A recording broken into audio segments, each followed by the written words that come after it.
Jangan lupa like, comment, and subscribe. Subscribe. Like dan comment dan share. Subscribe. Wa qala aidan rabbi shrah li sadri wa yassir li amri wahlul 'uqdatam min lisani yafqahu qawli.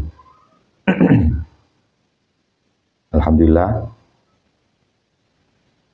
saat ini kita semua diberikan kesempatan, kesehatan, dan usia yang panjang oleh Allah Subhanahu wa Ta'ala, sehingga pada malam yang sangat indah ini kita semua bisa berkumpul, bermuajahah, menjalankan salah satu kewajiban kita, yakni thalabul ilm.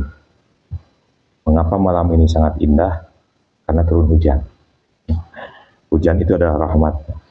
Jangan dijadikan alasan. Biasa hari Jalmi sok penuh dengan alasan. Kunaon teu ngaos hujan. Kunaon teu ka masjid hujan. Tegale hujan. Padahal hujan itu adalah salah satu anugerah, salah satu karunia dari Allah Subhanahu wa Ta'ala. Salah satu dari tanda-tanda kekuasaan Allah. Matahari, bulan, hujan, dan sebagainya. Sehingga semuanya harus kita syukuri. Masalah baju jadi henteu garing, pakaian tidak kering, ya tinggal poe deui. Simpelnya. Masalah pakaian jadi kabasuhan di jalan, kan aya jas hujan, lamun jauh, lamun caket aya payung gitu. Lamun caket pisan kali acret-acretan, olahraga sekali-kali. Besok olahraga tara? Hah? Besok. Mana suaranya? Besok olahraga tara? Oh. Olahraga naon? Olahraga rebahan tuh olahraga tuh orang sok milih anu yoga kan jika anu pengangguran sila cali kelami cik urang mengahulang teh yoga ternyata terus rebahan senam-senam gitu olahraga kudu sering olahraga urang teh komo cuaca teu kieu supaya darah mengalir tong naon ya rebahan we di kobong rebahan, di rumah rebahan, di mana rebahan gitu tuh kudu jika Mang Iki atuh punya kreativitas tinggal di kobong di pangluhurna di sasampean aya panggung aya panggung lu kakak kaluhur luas wah cenah aya peranti camping aya tenda aya ieu nanti peranti api ungguna peranti ngaliwatna aya bagja cenah Mang Iki berkreativitasna menuju ngadamel panggung konser atau napi naon kandang lauk naon berkreativitas olahraga gitu daripada ngalamun rebahan teu puguh mikiran negara henteu da urang mah pejabat naon deui atuh ngaji penting ngaji olahraga gitu nya. Nah, alhamdulillah kita semua saat ini diberikan kesehatan oleh Allah Subhanahu wa Ta'ala sehingga kita bisa meneruskan kajian kitab Bahjatul Wasail ini. Masih di halaman ini halaman 33-nya. Masih melanjutkan hanca atau napi. Hanca teh bahasa Indonesia naon nya? Hanca teh bahasa Indonesia naon? Aneh. Hanca gawe misalnya. Urang sedang mengerjakan tugas. Target ieu aya hancana hanca. Jadi hanca naon bahasa Indonesia na? Penanda bukan. Hah? So, bantu saya yang online karena saya tidak bisa searching dari hanca bahasa Indonesia naon? Hanca. Hanca teh naonnya? Gitu ya di bahasa Sunda teh sok saya ngartikeun. Bukan mah hanca lah. Hanca malam ini kata Nabi melanjutkan kajian yang kemarin terhenti, baru kita lanjutkan saat ini. Hancanya halaman 33 kitab Bahjatul Wasail. Bismillahirrahmanirrahim. Qala Syekhul Mu'allif rahimahullahu ta'ala wa nafa'na bihi wa bi ulumihi fid dharain amin ya Allah ya rabbal alamin. Wan nasihatu jeung eta tetap sebagian tina taat hate ari nasihat lil muslimina kajalmi anu Islam wasahau sareng eta tetap sebagian tina taat na hate teh ari bageran. Wa husnudzonni jeung eta tetep sebagian tina taatna hate teh ari halus sangka. Wa nasihatu dan nasihat lil muslimina bagi orang yang beragama Islam. Wasakhau dan bageran teh bahasa Indonesia naon? Dermawan berarti bageran teh. Wa husnudzonni jeung baik sangka. Pada malam ini kita akan melanjutkan pembahasan terkait ketaatan hati, taatna hati. Perbuatan-perbuatan yang dilakukan oleh hati kita. Walaupun banyak dari perbuatan hati itu yang sebetulnya berkaitan dengan perbuatan anggota tubuh yang lain, seperti halnya anggota badan. Salah satunya ialah wan nasihatu, nasihat. Nasihat lil muslimina terhadap orang-orang Islam. Hakul muslim alal muslim teh, salah satu haknya orang Islam terhadap yang lainnya, orang Islam yang lainnya, itu ialah memberikan nasihat. Karena apa? Karena ad-dinu nasihah. Agama itu adalah nasihat. Agama itu nasihat. Sehingga tidak sempurna seseorang jika tidak pernah memberikan nasihat atau menerima nasihat. Kita kunci kesempurnaan hidup seseorang itu ialah dengan nasihat. Pernah memberi nasihat atau menerima nasihat. Jadi Islam tidak mengajarkan untuk hidup individual, hidup nanti ngurus sorangan we, hanya memikirkan sendiri, tidak peduli orang lain. Yang dia pikirkan hanya kepentingan sendiri. Orang lain rek beureum, rek koneng, rek hejo, kumaha maranehna terlepas. Nu penting mah urang we. Nah, agama Islam itu mengajarkan kepedulian, mengajarkan kebersamaan. Jadi agama yang menurut kita yang paling sesuai dengan fitrah kemanusiaan itu adalah Islam. Karena agama itu muncul, agama itu ada dengan tujuan yang disebut dengan maqasidus syariah, tujuan-tujuan agama. Yang pertama itu hifduddin. Artinya apa? Artinya menjaga agama itu sendiri. Yang kedua hifdun nafas, menjaga jiwa. Yang ketiga hifdul mal, menjaga harta. Yang keempat hifdun nasal, menjaga turunan. Yang kelima hifdu apalagi? Hifduddin, hifdul mal, hifdul nafas, hifdul mal. Yang kelima ini apa? Yang kelima naon? Menjaga turunan, menjaga jiwa, menjaga harta, menjaga agama. Yang kelima menjaga apa? Coba. Maqasidus syariah, terus terang. PR-keun wae. Sarung. Oh nya ada kuisnya. Oh benar JKM Mutar. Siap deh? Ada siap? Kan biasanya lamun aya ribut kudu aya punishment-nya. Entah ribut gua kan gitu. Nah, siap misalkan. Oke, nah lamun benar dapat sarung atau kerudung kan ya. Lamun salah kumaha?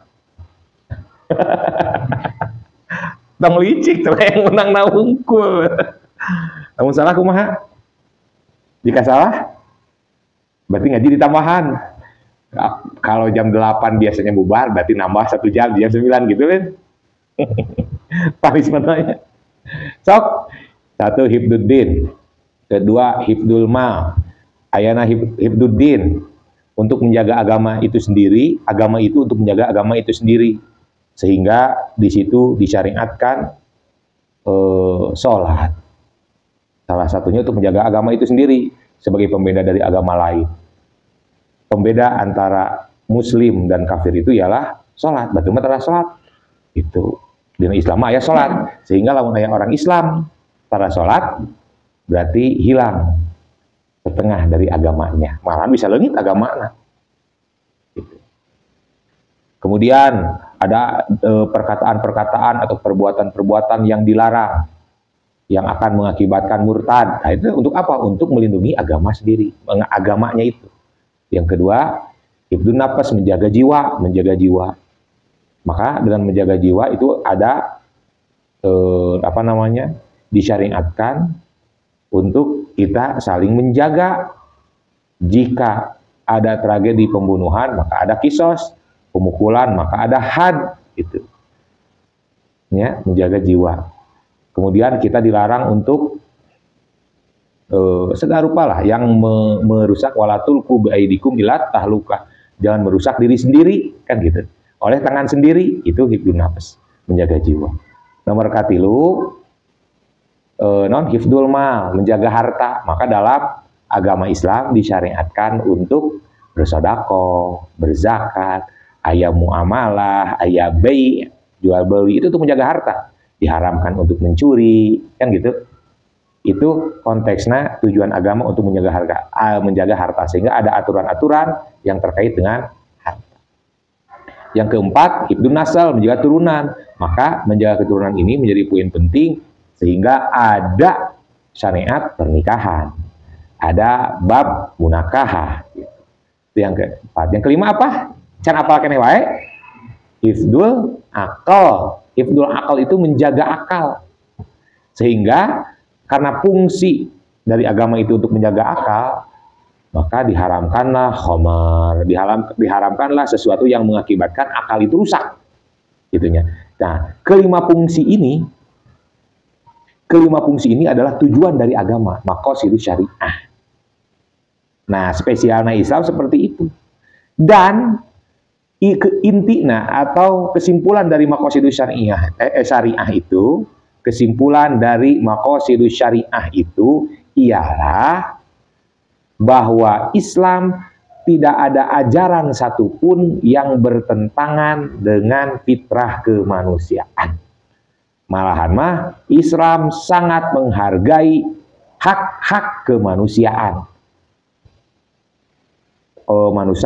Manusia suka makan? Suka. Pernah nggak Islam melarang makan? Enggak. Benar kata bulan puasa kita disuruh berpuasa. Bukan melarang makan, tapi menunda makan. Dalam Islam dilarang nggak menikah? Enggak. Menikah itu kebutuhan biologis manusia. Bukan hanya manusia, malah seluruh hayawan. Hayawan manusia termasuk hayawan kan? Contoh berbedanya adalah hayawanun natik, hewan yang berakal, bisa berpikir, bisa nyarita, bisa bicara, dan bisa berpikir. Hayawanun natik, manusia itu. Kalau yang lain binatang itu hewan yang tidak bisa berbicara dan tidak punya akal. Itunya perbedaan teh. Nah, kebutuhan biologisnya apa? Menikah. Ada ajaran yang di Islam yang melarang pernikahan? Kan tidak ada. Justru ada aturan tentang pernikahan untuk menjaga keturunan. Kunaon mengharamkan zina. Kenapa diharamkan zina? Karena untuk menjaga keturunan. Coba, tatkala seseorang berzina, komedi jinah lain jeung saurang. Seorang wanita banyak katundaan saham, banyak pria malam Senin mendapatkan saham dari si A. Malam Selasa si B, si C. Kemudian dia hamil, tapi bingung orang teh ibu dak mana, budak saha bapana, bingung orang teh. Walaupun zaman sekarang itu sudah bisa dibedakan ya, bisa diketahui dari tes DNA, dari segarupalah alat canggih. Tapi pada dasarnya kan bukan itu. Pada dasarnya akan ada kerusakan, tidak ketata sesuaian, rusak we. Itu makanya ada pernikahan. Nah, Islam itu sangat sangat menghargai fitrah kemanusiaan. Teu ngarang sare pek, teu ngalarang dahar pek dahar, teu ngalarang kawin pek, teu ngalarang hiburan pek nurusak hiburan. Cuman Islam mengajarkan kita proporsional. Dari proporsional teh Kita melakukannya itu sesuai dengan porsinya, sesuai dengan kebutuhan. Tidak melarang makan, tapi makan sesuai kebutuhan. Entong lapar dahar. Mangeunah. Biasana porsinya sapiring dipaksa ke jadi 5 piring. Ongkek, pan. Jadi Islam mengajarkan itu proporsional. Tidak menentang fitrah ke manusia. Termasuk dalam hal ini. Gitu. Dalam teori bahwa manusia itu adalah makhluk sosial, makhluk yang tidak bisa berdiri sendiri, makhluk yang tidak bisa memenuhi kebutuhannya dengan sendiri, perlu segala dibantu. Ngelahirkan oke bisa sorangan, perlu dibantu. Jangankan melahirkan, membuatnya pun butuh orang lain. Cing, di ayasa. Saneng nang neng Nazira. Neng Nazira tidak akan bisa melahirkan kalau tidak menikah. Artinya apa? Menikah kan yang batur. Maunya menikah dengan diri sendiri, mungkin bukan budak kan gitu. Nyieun jelema oge gitunya, malah nonte bergaul berhubungan intim juga dengan orang lain kan tidak mungkin sendiri. Kemudian melahirkan pun memerlukan orang yang membantu proses persalinan. Urang mah bukan hewan, bukan sato, bukan binatang. Yang mungkin kalau binatang bisa hidup sendiri, moal stres. Misalkan di hutan, ayah babi hutan, ayah serigala, ayah harimau, hanya sendiri bisa, bertahan hidup bisa. Manusia mah enggak. Manusia itu nggak bisa hidup sendiri. Kita dilahirkan di di tengah keluarga yang kaya raya. Kemudian keluarga kita mati, orang tinggal sorangan. Imah agreng. Misalnya kendaraan pabalata, emas berlimpah, uang di rekening banyak. Tetapi yang hidup di dunia itu hanya kita sendiri. Manfaat ente. Sama sekali nggak manfaat kan? Iya. Coba. Akhirnya mobil pabalata. Rek beli bensin ke mana? Ada omna. Uang banyak, mau membelanjakan kemana? Karena kita hidup sendiri. Dengan ada uang itu pun, itu menandakan bahwa kita membutuhkan orang lain untuk memenuhi kebutuhannya. Nah, termasuk dalam hal ini. Jadi, Islam itu sangat menghargai fitrah kemanusiaan. Sangat manusiawi lah, agama yang sangat manusiawi itu adalah Islam. Nah, salah satu dari kesempurnaan agama dan salah satu fitrah manusia itu ialah nasihat, ialah wasiat. Sok kunaon aya paribasa ieu mah babaturan curhat saya. Kan itu naon inti nama? Nasihat. Ingin meminta nasihat atau ingin memberi nasihat. Nah, nasihat itu ialah kebutuhan manusia, terutama di dalam Islam. Sehingga nasihat itu termasuk dalam ketaatan hati. Karena apa? Walaupun dilakukannya oleh raga kita, akan tetapi itu menandakan bahwa itu adalah kebutuhan psikologis kita. Kebutuhan hati orang menerima nasihat dan meminta nasihat. Kebutuhan. Lamun dipendam ku sorangan teh dirawat sagung kieuan. Maka tong dipendam, sok ceritakeun. Apa masalah kamu? Coba ceritakan ke saya. Kan gitu. Akhirnya menurut saya mah kamu teh begini-begini kan nasihat. Kadang tenang. Akhirnya setelah menerima nasihat itu. Paham kan maksudnya? Jadi seperti itu. Nah, cuman banyak orang salah kaprah terkait nasihat ini. Jadi nasihat teh kadang orang mempraktekkan anak dengan marah-marah. Jadi nyarekan lain nasihat. Memang nasihat kata-kata nama, yo cek aing oge ari sia. Kan jadi gonok misalkan dasar kamu bego. Kata saya, itu kamu itu begini. Tuh kan? Judulnya nasihat, tapi caranya tidak benar. Atau lainnya nasihat eta mah nyarekan, cek bahasa Sunda. Memarahi, cek bahasa Indonesia. Watawasau bil haqqi, watawasau bis sabri.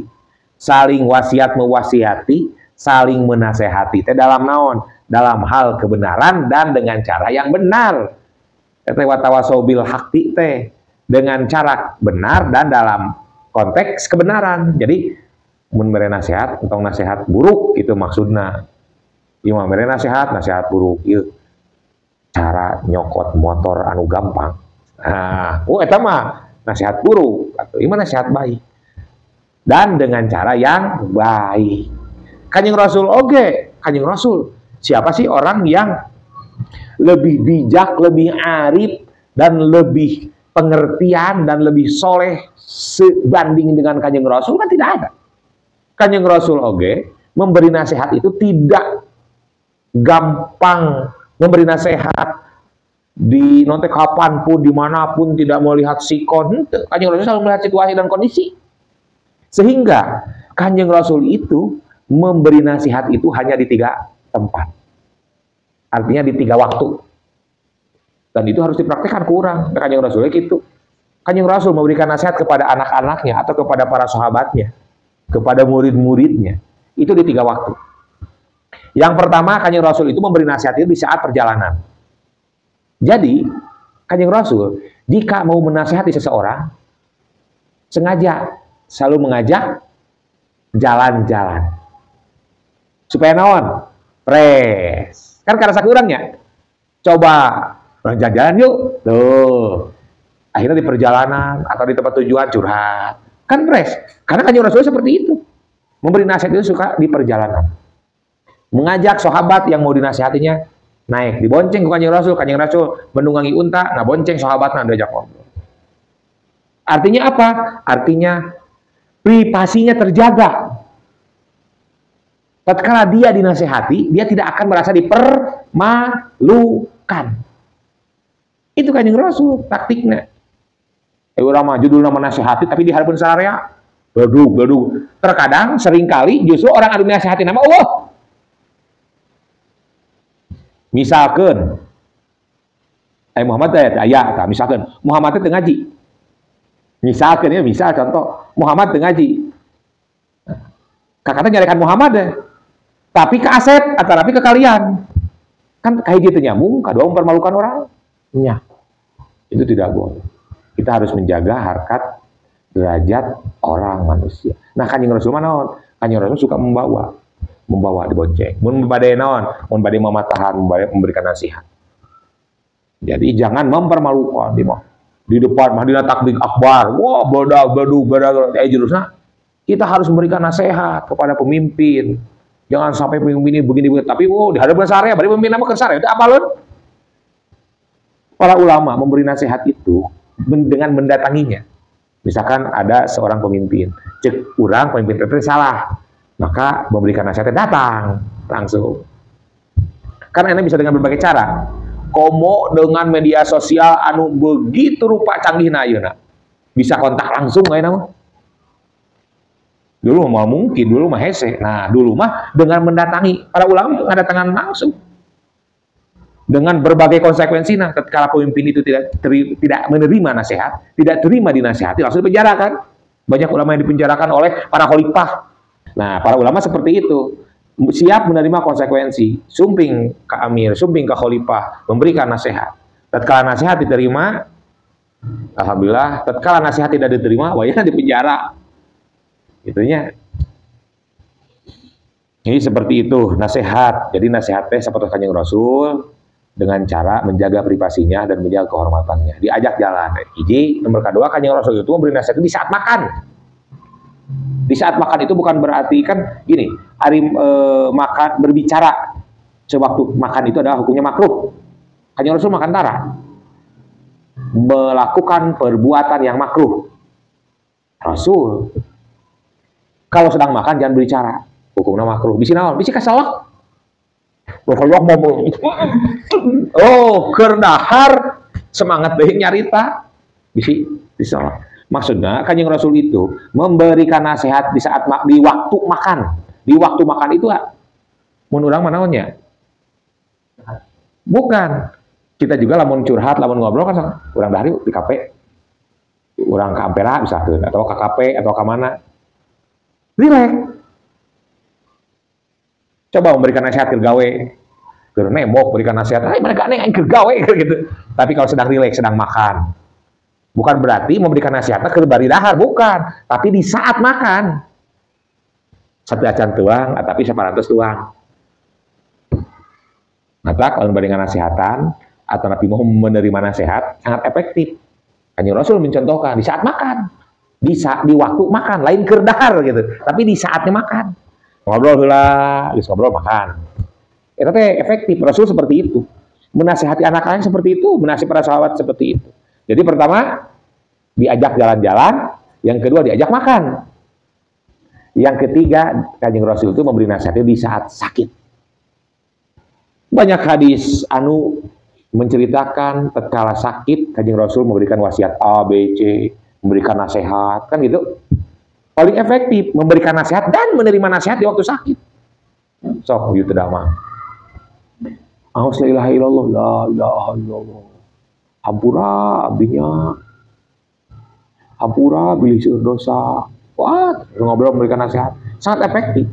Jadi Rasulullah SAW itu memberikan nasihat hanya di 3 waktu itu. Yang pertama di saat perjalanan, kedua di saat makan, ketiga di saat sedang sakit. Gitunya. Nah, hari kumaha urang mah di mana wae kadang wah tidak boleh. Jadi nasihat itu ada adab-adaban, ada tata caranya, ada metode. Nah, ada metode. Nah, tidak sembarangan. Kita harus melihat situasi dan kondisi. Kita harus melihat tempat. Kadang situasi dan kondisi benar mendukung, tapi tempat anu salah. Kondisinya keur alus ya, situasinya pas, tempatnya salah. Mematahan di tengah jalan, atau katabrak. Mematahan di tengah jalan tol misalkan, ya kondisinya orang tertenang, terenak misalkan ya.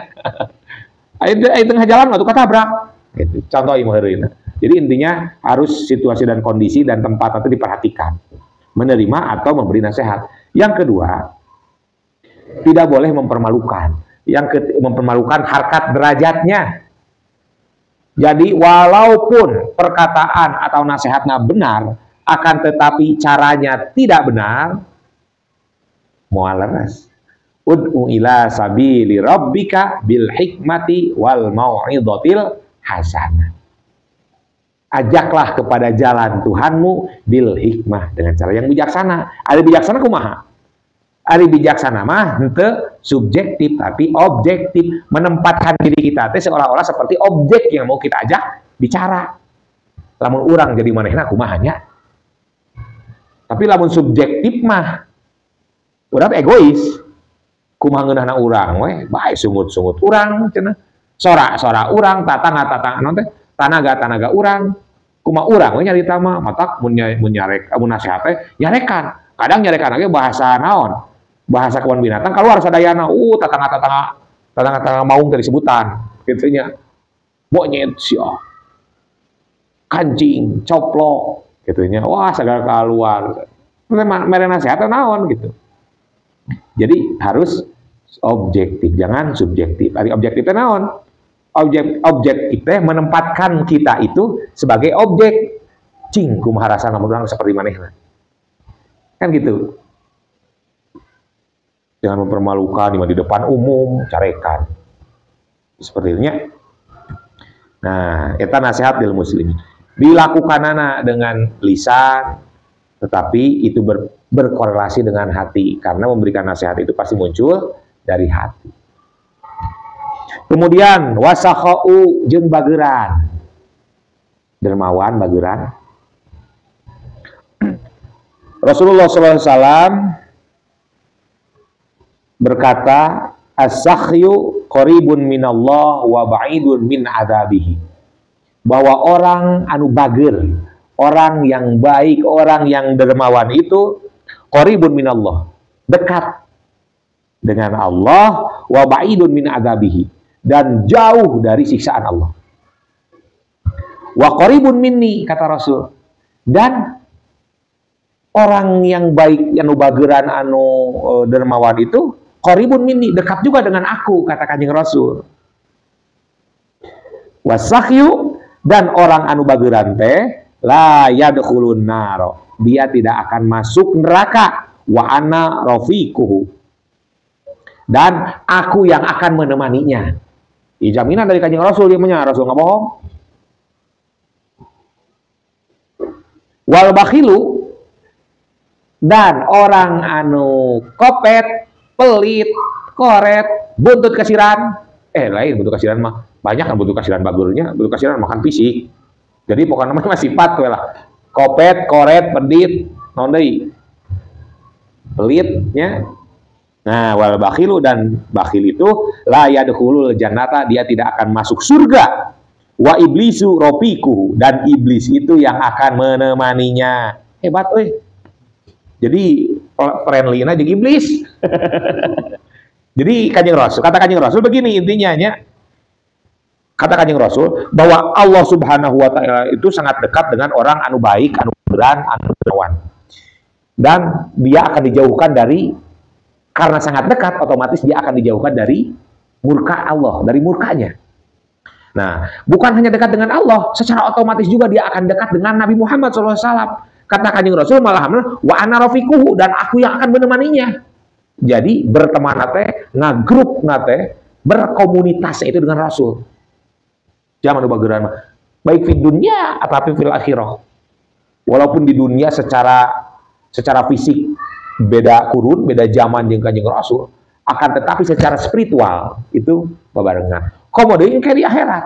Babarengan teh real, babarengan secara fisik dengan Kanjeng Rasul. Kata Kanjeng Rasul, aku yang akan menjadi temannya, menemaninya. Nah, yang paling mengejutkan wal bakhilu la yadkhulul jannah. Orang anu pedit mah jangan harap lah. Mata kalau boga cita-cita asup ke surga, maka aplikasikan berupa praktek untuk meniti jalan menuju surga itu. Ieu mah cita-cita asup ke surga. Aya kotak amal keur jumaahan. Aya kotak sekedar di ka urang. Tapi sare, aya pas bagian kotak amal geus lewat. Oh, geus jauh euy. Singkat deui kieu. Aya ieu anu donasi misalkeun dari panti yatim segala rupa. Api-api naon.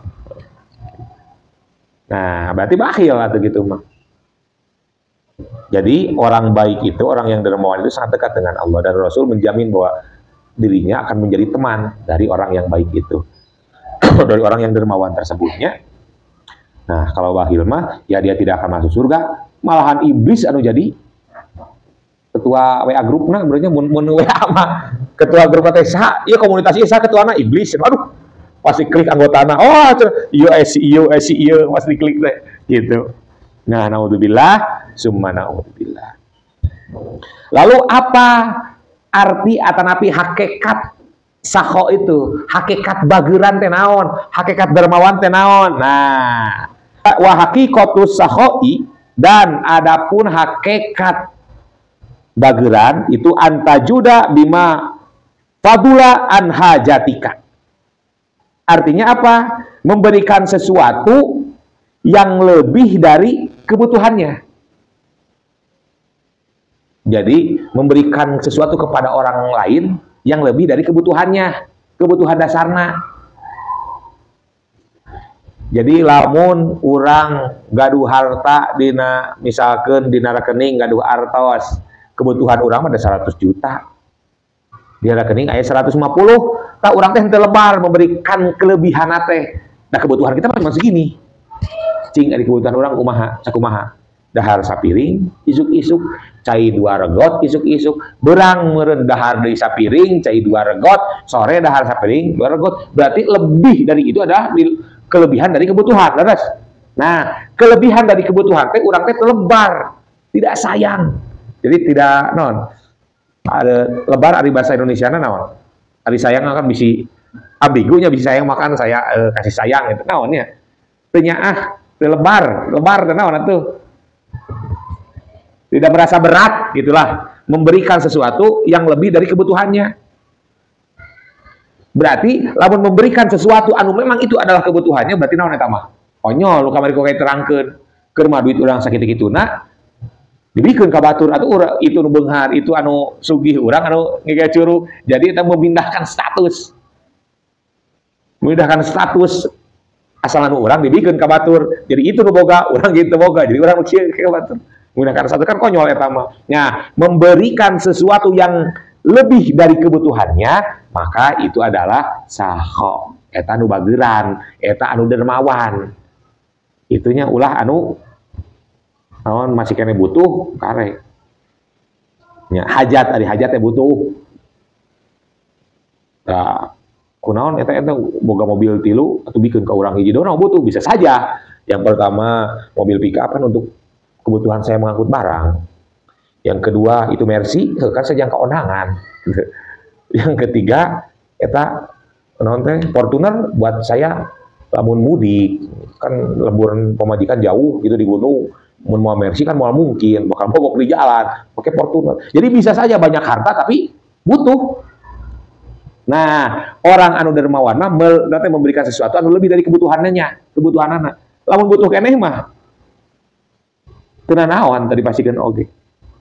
Lamun butuh keneh mah gitu. Nah, akan tetapi aya saluhureun jadi tingkatan eta teh aya saho, aya isar. Gitu nya. Aya saho, aya isar. Naon isar? Ari isar mah memberikan sesuatu anu lebih memberikan sesuatu anu mana sebetulnya orang teh butuh akan tapi prioritas bikin batur. Kita butuh tapi orang lain lebih membutuhkan. Eta isar, isar mah derajatna teh lebih dari saho. Jadi bisi naros naon isar aya asar mah hadis mah Kanjeng Nabi ari asar mah di sahabat. Gitu nya. Asar perkataan, perbuatan sahabat itu adalah asar. Ieu mah isar. Oh iya.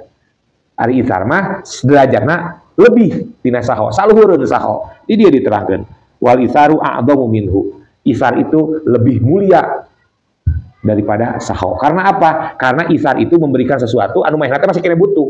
Sesuai dengan firman Allah Subhanahu wa taala bahwa orang yang mulia itu ialah orang anu memberikan sesuatu anu pang dipika cintana. Pang dipika resepna. Urang teh resep sayang sama HP iPhone misalnya. Kurang teh bikin ka batur asep karunya euy kuliah. Loba tugasna misalkeun nya HP-na HP cinit-nit. Sedangkan tugas teh loba dikirim melalui WA group tapi Google ieu geuningan teh Classroom dan sebagainya. Padahal itu kudu make naon HP anu rada modern ieu.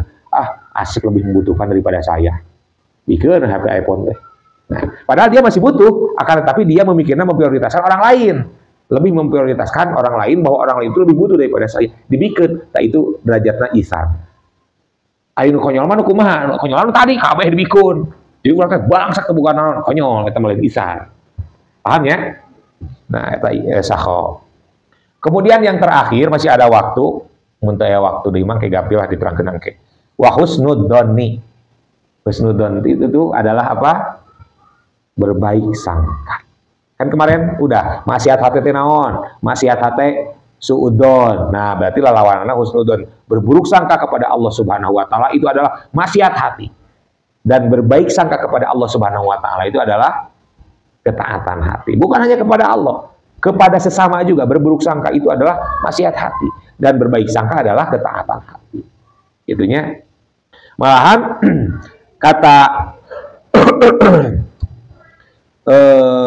kata Nabi Muhammad SAW, inna husnadzonni billahi min husnil ibadah. Bahwa sesungguhnya husnudzon itu ialah pang alus-alusna ibadah. Pang alus-alusna ibadah ialah husnudzon, berbaik sangka. Diriwayatkan oleh Imam Tirmidzi dan Hakim. Nah, dan kemudian ayat hadis dari Imam Ahmad, sareng Ibnu Hibban dan Baihaqi. Ya, hadis yang lainnya mengatakan begini. Sahur berarti hadis qudsi. Hadis qudsi artinya hadis qudsi itu adalah firman Allah yang tidak masuk ke dalam Al-Qur'an, bukan Al-Qur'an. Itu disebutnya hadis qudsi, hadis tapi qudsi dari Allah Subhanahu wa taala. Nah, kata Kanjeng Nabi, Allah berkata begini, ana inda dhanni abdi bi. Aku itu inda dhanni abdi berada dalam sangkaan hambaku bi kepada aku. In dhanna khairan falahu. Jika sangkaannya baik, maka dia akan mendapatkan sesuai prasangkanya. Wa inna syarran falahu. Jika prasangkanya itu buruk terhadapku, maka dia akan mendapatkan sesuai dengan prasangkanya. Artinya apa? Artinya kita akan mendapatkan sesuatu sesuai dengan prasangka kita kepada Allah. Maka harus berbaik sangka. Kita harus baik sangka ke Allah yang Maha Bageran. Karena apa? Karena kita akan mendapatkan kebageran Allah. Tatkala kita berburuk sangka kepada Allah, Allah itu tidak baik, Allah itu tidak adil, Allah itu begini-begini, kok saya begini-begini, maka dia akan mendapatkan sesuai dengan praduganya itu, sesuai dengan prasangkanya itu. Atau barokah Allah. Lima analogi weh. Urang di urang, kadang, bukan kadang, kita hidup di dunia itu sering tergantung dari sugesti. Sok sesuai dengan sugesti. Makanya ada motivator untuk menyemangati sugesti orang supaya halus. Ya, memberikan motivasi. Karena kita teh sangat bergantung terhadap sugesti. Dah dikeresakeun. Lamun ka jalma beurangan sok aya weh ditinggalian teh. Tapi ari ka jalma anu wanian tara aya. Karena apa? Sugesti. Jalma beurangan makan eta kan upek teh. Ya, terus segala katingali, aya beurit oge set. Jika melihat penampakan lah beurit ngaliwat karena tersugesti. Anu teu kadenge ku batur jadi kadenge tersugesti. Sok ge. Jalma beurangan tara naon. Anteng we teu mikiran naon. Dia tidak akan melihat penampakan apapun. Tapi jalma naon teh banian gitunya. Tapi jalma beurangan sok segala kapanggihnya. Sok segala sadedengean. Kusak. Duh ya. Di tadi berdasah tingkat 3 dirinya teh sok aya nu hidung-hidung cenah anu. Kusak naon sabna sauk keur beurangan. Pas berangan ngaliwat peting-peting, astagfirullah. Padahal mah kalangkang manehna atau kelangkang atau itu tuh TV itu. Gitu. Tapi karena tersugesti jadi seolah-olah itu manusia. Nah, kita juga seperti itu. Tatkala kita menghadapi ujian sekolah, ujian di pesantren atau dimanapun pokoknya, anu kudu dilatih teh sugesti urang. Dikuatkan teh sugesti urang. Saya bisa. Kuring geus kapalkeun di saputing, pastilah bisa. Untuk naon? Penguatan sugesti urang. Menguatkan mental supaya kita tersugesti bisa. Sebab kita itu sering tergantung sugesti. Begitupun husnudzon terhadap Allah. Kita akan mendapatkan sesuatu sesuai dengan prasangka urang terhadap Allah. Lamun urang husnudzon ke Allah, kita akan mendapatkan sesuatu yang dihusnudzonan. Allah Maha baik buat saya. Gak apa-apa saya putus jeung si Doge. Masih banyak wanita yang cantik. Saya teh ganteng, cek urang mah kitu. Karena dia berhusnudzon terhadap Allah. Berhusnudzon terhadap Allah, maka benar, bakal aya we. Sanajan ke pereubeunaan misalkan ya. Maka benar aya nu ngadeukeutan. Tapi tatkala dirinya bersuudzon, Allah mah jahat sama saya teh. Allah teu adil ka saya.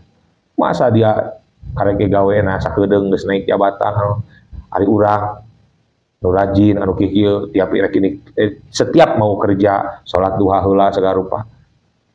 Tapi jabatan alus kena si itu treker aya urang stabil we didinya.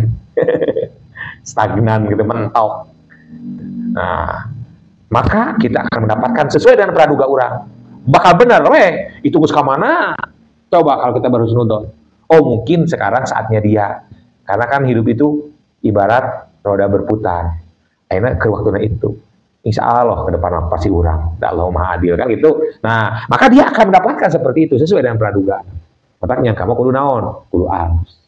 Apalagi terhadap Allah Subhanahu wa Ta'ala. Jadi husnudzon itu berbaik sangka terhadap Allah adalah ketaatan hati. Ada pertanyaan? Bangga. Karena harus perkawis menasihati. Jika menasihati dia online, karena jarak yang jauh, kapan waktu yang afdol untuk online? Oh, medianya online ya. Mediana online, maka cara menasehatinya tentu saja biasanya kita teh dengan secara aplikasi. Kita bisa melihat statusna heula, cing statusna tepat teu. Namun statusnya kegalau-galauan, pusing-pusingan mah dengan dulu. Kecuali jika dia meminta, misalkan, aku mau curhat dong, misalkan, aku banyak masalah nih, ini masukan, nah gitu. Tapi kalau kita tidak tahu kapan waktunya, kita bisa melihat dari tanda-tandanya, dari statusnya, kemudian pas kita nelpon, keterimanya enjoy atau tidak. Misalkan kita WA manehna, WA dia, apa itu jawabannya teh hanya menjawab yang penting-pentingnya saja. Misalkan, Neng, kamu lagi apa? Makan. Oh, berarti kan dia lagi moodnya jelek. Tapi kalau aku lagi makan di anu, oh, berarti dia sedang happy. Buktinya sedang happy, ditanya A, jawabannya merembet. Nah, berarti sedang happy. Tapi lamun kita nanyanya panjang, dijawab simple, berarti dia sedang moodnya sedang buruk.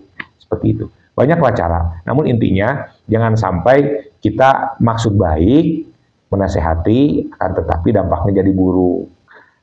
Sebetulnya masalah nasihat menasehati itu adalah tugas kita, hanya menyampaikan saja. Masalah diterima atau tidak itu kita berserah diri kepada Allah Subhanahu wa taala. Cuman kunci dari menasehati itu kita harus memposisikan diri kita itu adalah setara. Maka bahasana adalah friend, teman, setingkat. Lamun menasehati itu kita memposisikan diri di atasnya, maka seringkali justru menimbulkan masalah baru. Orang nasihatan, kita menasihati teman kita, tapi kita memposisikan dirinya bukan sebagai teman, bukan sebagai orang anu setara, tapi orang anu lebih. Dia tidak akan menerima karena apa? Emang siapa elu? Kan gitu, kalau orang teh pasti siapa elu? Nonte seolah-olah diri kamu baik, memberikan nasihat kepada saya, padahal kamu juga saya tahu kartunya, misalnya. Karena apa? Posisinya kan tidak memposisikan diri setara. Tapi kalau memposisikan diri setara, maka jangankan ke teman. Orang tua memberikan nasihat kepada anaknya pun, tatkala si orang tua itu memposisikan dirinya sebagai teman. Jadi simpanlah baju orang tua, tapi seolah sebagai teman. Ayo dong nak ceritain apa. Mama gak akan marah kok. Mama akan bantu, akan kasih solusi. Kita kan teman bermain, teman. Jadi diakraban anak teh. Nah, sehingga si anak akan merasa apa? Nyaman. Tapi kalau kita memposisikan diri sebagai orang tua, terkadang ya tidak mau bercerita, tidak mau menerima nasihat. Anak seperti itu. Ayah kan ya misalkan orang tua anu oh, mangga. Nah, jadi seperti itu. Memposisikan diri nah, misalkan Jang, Ari Ujang, kok nilai sekolah 5, kamana wae, kan bapak teh ditang ngapalkeun anu, terus ieu rapot kok pada merah begini. Iya, jadi jelema teh kudu rajin, kamu harus rajin sekolah supaya ini untuk masa depan kamu. Bisa karena memposisikan diri sebagai orang tua anu tegas misalkan. Nah, coba ku anak kalau tadi ngomong, mungkin anak diam saja, tapi hatena mah naon? Menggerutu. Emang bapak waktu seumuran saya gimana? Bapak juga rapotna beureum, pasti kita dibalikeunnya. Sok-sok mamatahan saya, we bapak oge pegawaian tukang mancing. Kasih contoh dong sebagai orang tua ke anaknya, cek anaknya tapi dina hate. Kan seperti itu. Tapi kalau memposisikan diri equal, maka bakal kumaha, bakal enak weh. Yang dinasehati tidak akan tersinggung, yang menasehatinya pun akan enjoy, kayaknya diterima dengan baik. Seperti itunya. Jadi kesimpulan nama, banyak cara untuk melihat waktu yang tepat. Bisa dengan status, bisa dengan melalui telepon, bisa dengan melalui WA. Menjawab anak ponok, menjawab anak hanya menjawab hal yang penting saja, berarti dia moodnya nggak lagi tidak baik seperti itu. Jadi, tos. Nah, begitunya. Kita tutup dengan kiparat majlis 3 kali. Subhanakallahumma bihamdika asyhadu an la ilaha illa anta astaghfiruka wa atubu ilaik. Subhanakallahumma bihamdika asyhadu an la ilaha illa anta. Subhanakallahumma bihamdika asyhadu an la ilaha illa anta astaghfiruka wa atubu. Wallahu a'lam bishawab. Wa